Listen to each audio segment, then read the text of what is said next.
Hey everybody, good morning. Or I don't know where you are. It could be good night. I know people come from all over the world and check in. I'm so excited to talk to you guys today about something very important, which is me. Well, me indirectly as a way of helping you to understand you. Because like you, I have struggled with all sorts of issues in my personal life and my profession. And I'm so lucky to be joined today by a very good friend and life coach who has helped me innumerably, Marnie Neer. Welcome, Marnie. Welcome, yay, we did it. We did it. So I'm really excited to share a little bit about my personal life in a way to help maybe some of you understand how you're kind of messed up, just like I am. We all are. Yeah. And how we all need help. And Marnie here is just one of the wisest women I know. She's just a brilliant light. She is the expert life coach at the Hale Group, and she's the sister of my good friend and life coach, Lauren Zander. And writer, she created the Inner You Life program, which is a life-changing coaching program that's available online. Really something everybody should do because we all need to get our life straight. It's sort of like a spiritual chiropractic adjustment, right, Marnie?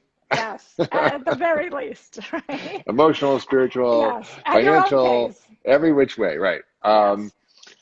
So we've known each other a long time, and I've really grown a lot in the last decade plus, and gone through marriages and work traumas and stresses and life changes and deaths and births, and just for me having you and also Lauren around to help think through some of those things and see some of my what you call cavities or traits or sort of patterns that don't Yes. work in my life. It has really helped me to be happier, more free, and actually have really cool stuff happen in my life more often.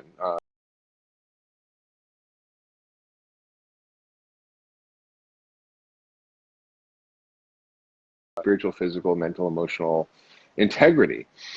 And when you're in alignment, it's sort of in alignment with your life purpose, with who you are, with what you feel, what you believe, that's really key.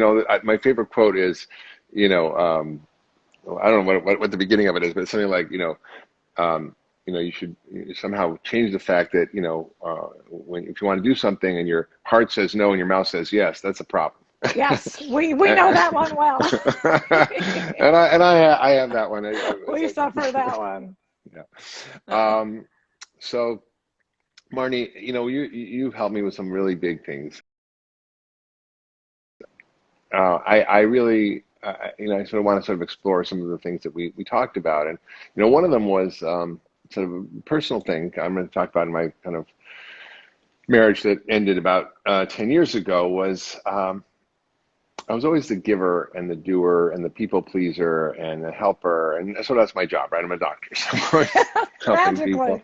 Coincidentally, yeah. And I just want to, share a story, and maybe you can kind of reflect on, what that is, and how you kind of see it, and how you've helped me to kind of rethink why I shouldn't be okay with it. and I was gone through this end of this marriage. And, I really didn't really get a whole lot in return from my partner at that time. And so it was always trying to make things work. And then the summer after we split up, I was in Cape Cod with some friends. And one was a couple, a man and woman I'd been friends with for 40 years. And we were sitting at the kitchen counter.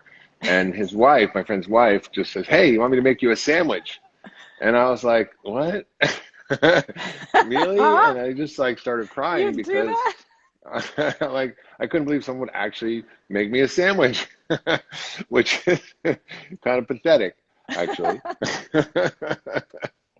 So why don't you sort of share your view of what was going on there for me, and a little bit how you kind of work with all that. I think it's one of my favorite, like when we tell stories of when we met, how we met. And I Yeah. really think that in my memory, it was like I was plopped down on a couch next to you. And I think I heard you telling the story, right? And it was Yeah. really a first meet of Dr. Mark Hyman, Yeah. I right? So think it was at Burning Man. it was It at was like Burning Man. We're sitting, it's like hot as heck out there. We're like sticking to a vinyl couch, right?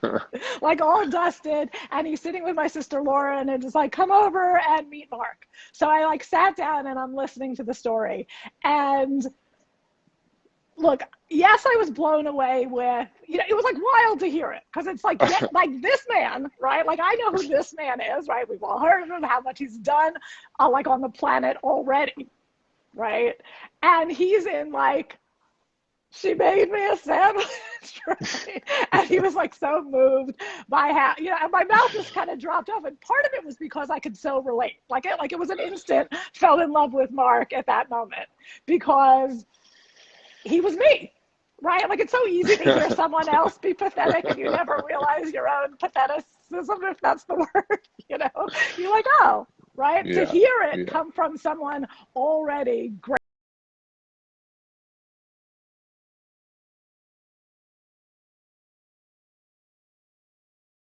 Who we are by how much we give and provide, right? Hmm. And is that as selfless as it seems, right? So like that's the question. Is it really selfless?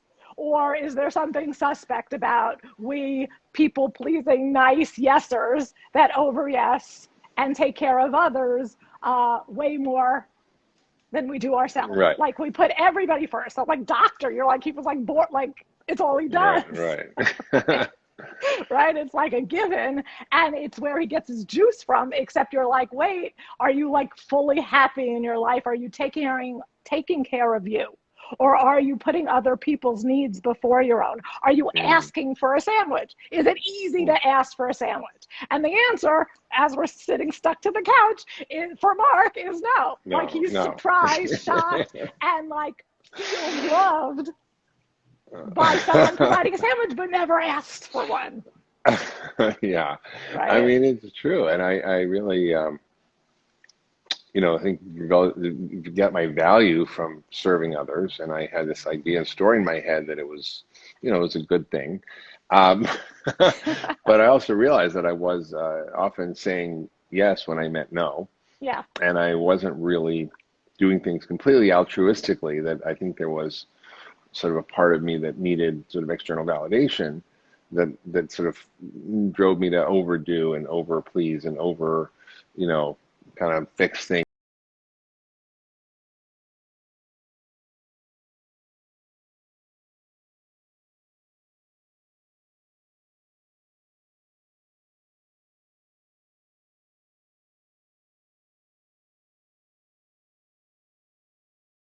Fixer, which I Yes. don't mind most of the time, but I think what we really miss in that is the sort of self-care aspect, which I often sort of neglected, and just realizing that I had these traits, uh, you know, um, it was really helpful to kind of get rid of some of them, so I could just say no.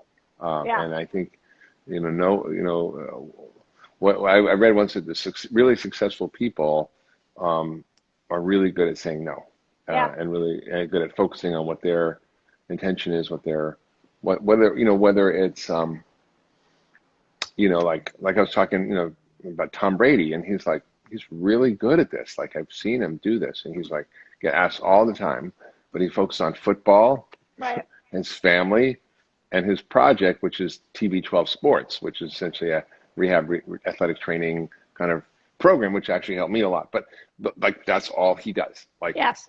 for me, I'm like, okay, I'll Right. help you. I'll do this. I'll do And this. then And it's have like, this phone call, right? It's like squirrel. yeah.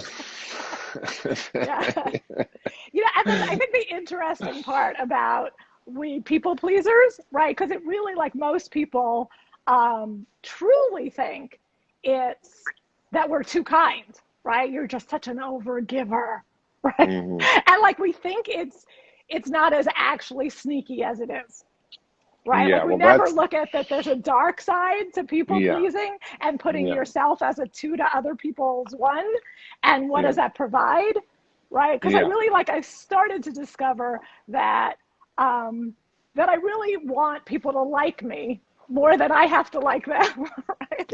Like my goal, my end game was to be liked, right? But it Yeah. just had me say yes when I didn't mean it. And then eventually overgive till you ask like one final thing, or like don't appreciate something I've given, but you don't even know I sold out X and Y for you.